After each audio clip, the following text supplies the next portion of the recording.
Today I'm gonna talk about the topic ENSO-Monsoon Teleconnection in a warming climate.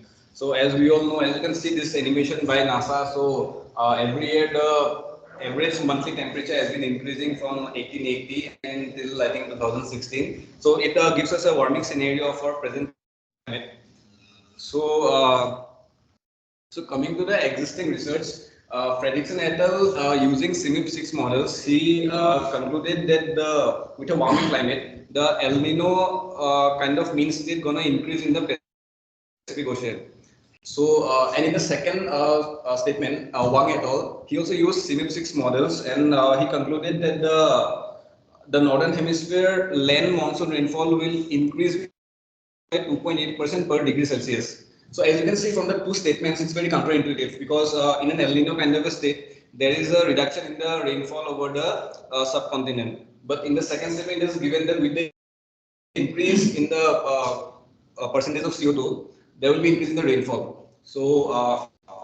Now coming to the El Nino of 1997, which is the strongest El Nino of the century. So the Indian summer monsoon rainfall was actually 2% above normal. So the El Nino didn't have much of an impact on the rainfall over India. So in a paper by Kumar et al., he analyzed the 140 years of historical data and concluded that the shift in the water circulation anomalies and the enhanced land sea gradient are countering the historical ENSO-Monsoon relationship, and so this keeps the monsoon level quite normal despite there is the increase in the ENSO activity. So he has found that post 1980 the teleconnection between ENSO and monsoon has broken down. But in another paper by Annamala et al., he based on model simulation, he denied any change in the existing ENSO-Monsoon teleconnection. So as you can see from this slide, so there is two schools of thoughts. One who says that the ENSO-Monsoon teleconnection will be there, and one who says that it will get broken down. So this is a paper by B.B. Goswami and Soon et al. Recent paper. So they use modeling CESM 1.2 model in order to study the ENSO-Monsoon teleconnection in a warming climate. So what they have done is that they have done three simulation. So the three simulation, one is the ramp up simulation. In the ramp up simulation, what they have done is that they have increased the 1% every year for the next for 140 years. And there is another simulation, ramp down simulation, and they have after they have increased the CO2 by 1%, they have decreased the CO2 by 1% for the next 140 years. And the third one is the present day simulation, where they have taken the CO2 level to be constant at 367 ppm, and they have run the simulation for 900 years.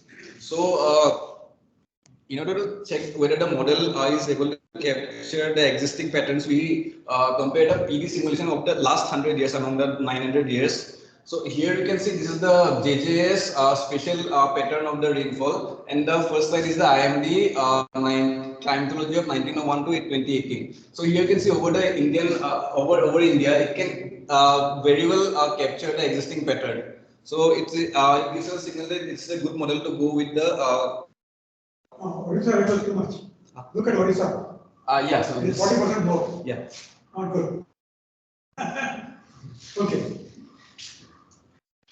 So when we talk about strength of connection, the first metric that comes in the mind is the correlation. So the first plot is the correlation of the observed pattern. The second one is the correlation. This is the correlation of the ISMR rainfall and the SST over the whole region. So the first one is the observation. Second one is the last 100 year of the PD simulation, and the last one is the ramp up simulation of 28 ensembles they have taken. So you can see the model is able to capture the spatial pattern of the correlation with the observation. But the one thing is that it is in the Indian Ocean, you can see even though it is able to capture the pattern, the magnitude is very different. And also one more point is you can see in the Bay of Bengal region, there is the correlation is actually inverse. So, but overall this can be concluded to be model biases. So now taking this as a reference and comparing it with the ramp up simulation. So here you can in the Pacific Ocean you can clearly see the correlation value has reduced. So this gives us an idea that the ENSO-Monsoon teleconnection might have reduced. So this is the 21-year running correlation plot between the SST of the N34 region and the ISMR. So here also you can see this spread is the ensemble plots, and this is the mean this one. So here you can see the values has reduced as we go ahead in time. So this also indicates us that there is been a weakening of the ENSO-Monsoon teleconnection. Within it's low, within it's very low. Yeah, it's 0.25. Yeah, 2.5 or something.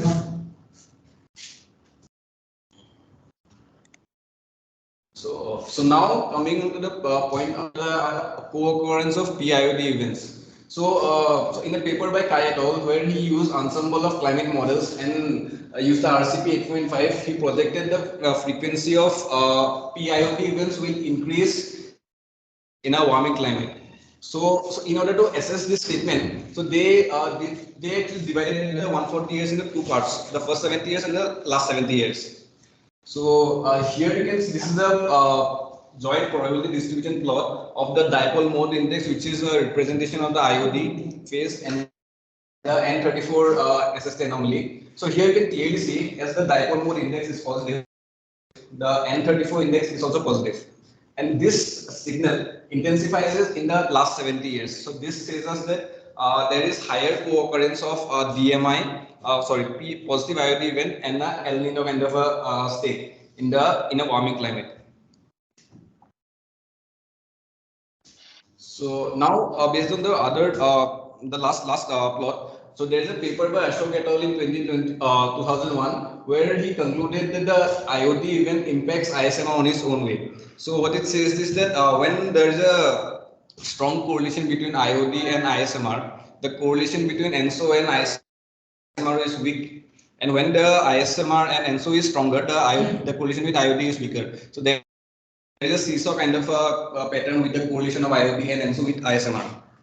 So basically the ENSO and IoD are a couple phenomena, but the dynamics of its coupling is still not clear. So there are some school of thoughts which say that the IoD drives the ENSO, and there are some school of thought which says the ENSO drives the IoD. So to assess these two statements, whether IoD impacts the ENSO or ENSO impacts the IoD, they have done two analyses. So in the first analysis, you can see, okay, so so this is the red part is this is the probability distribution function plot of the DMI. So the red one is the first 70 years and the blue one is the last 70 years.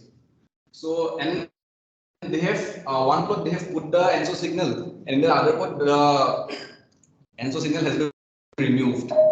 So here you can see when there is the ENSO signal is there in the model. So in the last 70 years, the number of PID events increase compared to the first 70 years. But when the ENSO signal is removed, as you can see, the peak of both the first 70 and the last 70 years is at 0. So which indicates there is less number of PID events compared to the plot where there is the ENSO signal.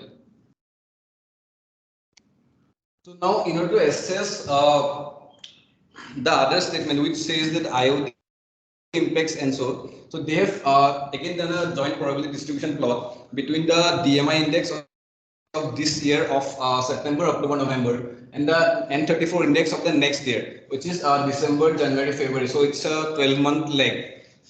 So here they have found out that when the DMI is positive, so this year's DMI is positive, the N34 index of the next year is on the negative side. So here you can see the signal again intensifies for the last 70 years. So basically what this tells us is that when there's a PID event happening this year, the chances of a La Nina happening in next year is higher. So based on the last three plots what I have said, so it can be interpreted that there is more frequent occurrence of El Nino in a warming climate, and this El Nino drives a PIOD event, and this PIOD event in turn causes the El Nino to transition into a La Nina in a warmer climate.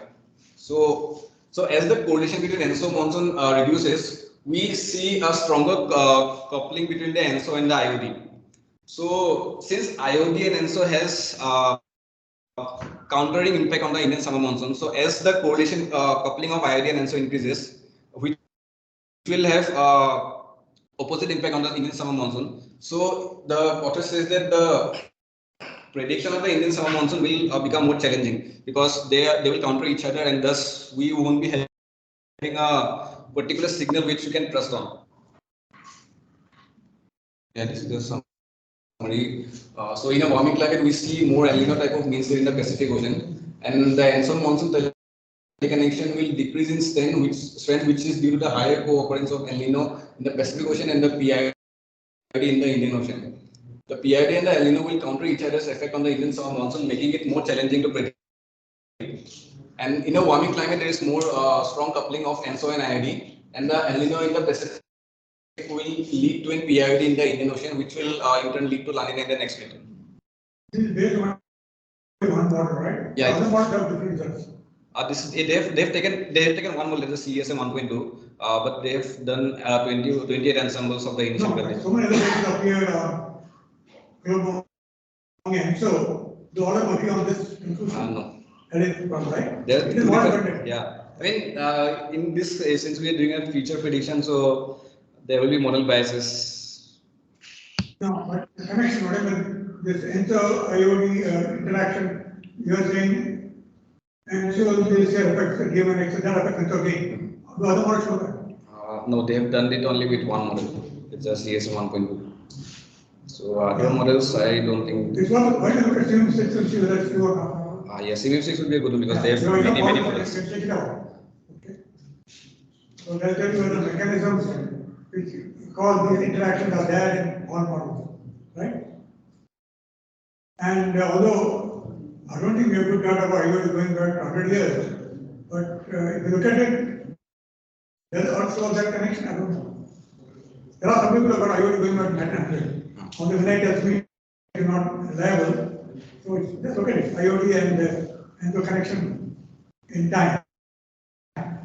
See what they say.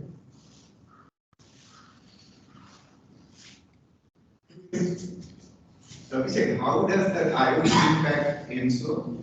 So that is actually like open question. So